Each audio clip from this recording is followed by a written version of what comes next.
जोहार साथी। तरह तरह की बातें दुनिया में हो रही हैं, लेकिन हमारे यहाँ झारखंड में पिछले महीने मंडा पूजा की धूम रही। मंडा पूजा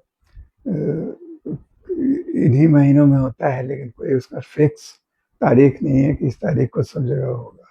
अलग अलग इलाकों में अपना होता है, अलग अलग गांव में अलग अलग तारीख पर इस अवसर पर मेला भी होता है तरह, और लोग उत्साह से भाग लेते हैं।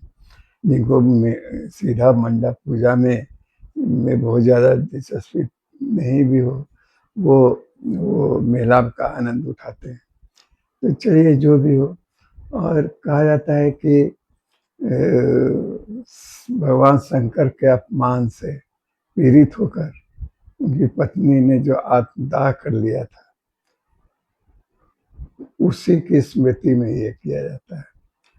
मैंने तो वो उसमें बहुत तरह का है। जो लोग आयोजन में हिस्सा लेते हैं, चाहे जो उसमें भाग लेते हैं, वो लोग उसमें औरत मर्द और सभी वय के लोग लेते हैं, देखा है मैंने। युवा युवा लड़के लड़कियां तो ज़्यादा, और लेकिन कोई वैसी उम्र की सीमा नहीं है। नौजवान लोग ही लेते हैं भाग, कम उम्र के लड़के बच्चे भी लड़कियां भी देखे उसमें।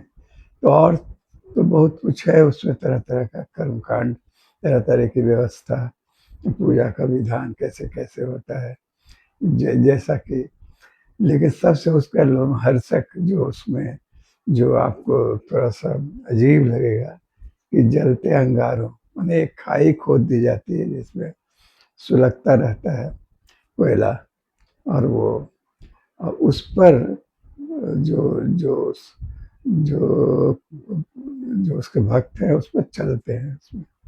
चाहे वो उसमें जरूरी नहीं है केवल लड़के ही, केवल लड़कियां ही, या औरतें युवती ही, युवक भी बड़ी संख्या में भाग लेते हैं उसमें। वो उस तरह का कोई फर्क नहीं है कि हाँ, औरतें ज़्यादा और लड़के भी, पुरुष भी, युवा लोग, तो वो एक थोड़ा थोड़ा विचलित करने वाला दृश्य रहता है कि भाई कैसे होता होगा इस जलते अंगारों पे चलने का ये अनुभव। लेकिन हाँ, इसके साथ साथ ये भी जिज्ञासा होती है कि क्या वास्तव में ये जो है परंपरा से चला आ रहा है, चाहे ये आदिवासी संस्कृति और परंपरा का हिस्सा है मंडा पूजा।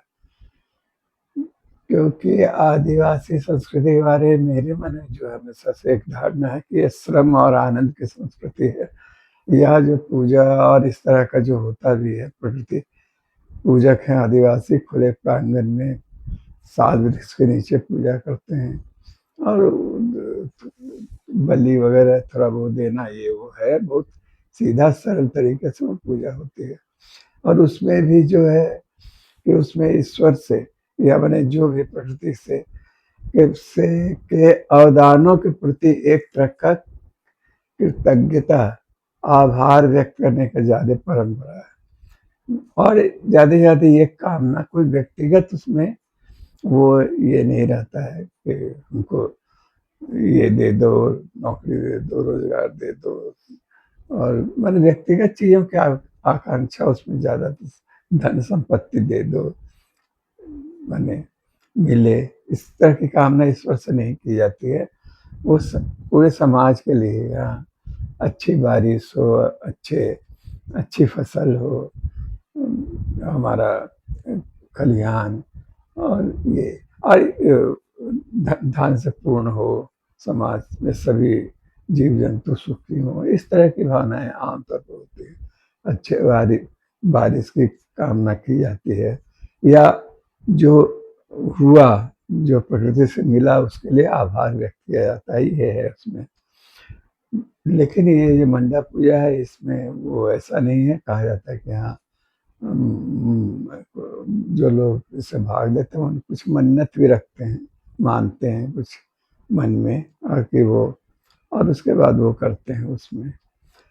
तो और उसमें जो जो तरीका है कि आत्मपीड़न वाला भाव, ये कठोर व्रत भी और उसके साथ अंगारों पर चलना और खुद को पीड़ित कर माने कष्ट देकर जो शांति और सुख की कामना करना, ये थोड़ा अलग है।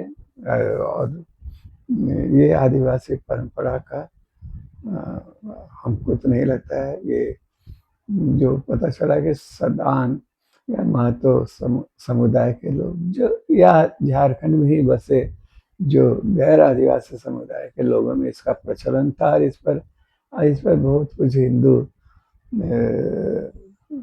धर्म और विधान का प्रभाव रहा है। उसमें जो कर्म कांड होते हैं, चाहे जो विधान है, उसका जो पद्धति है, जिसमें पुजारियों का जो ब्राह्मणों का जो उसमें भूमिका होता है, इससे लगता नहीं है कि ये आदिवासी परंपरा की। खैर छोड़िए, इससे क्या है। आइए आपको दो छोटा सा क्लिपिंग्स है जिसमें एक में लड़कियां चल रही हैं अंगारों पर, एक में लड़के उसको देखते हैं।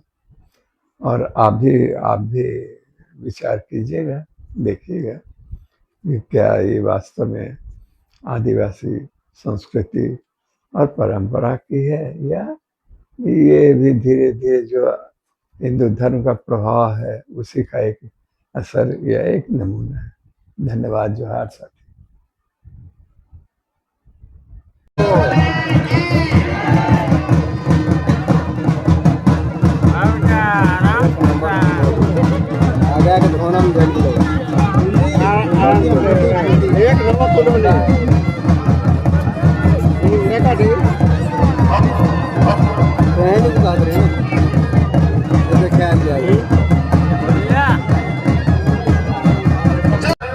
आराम से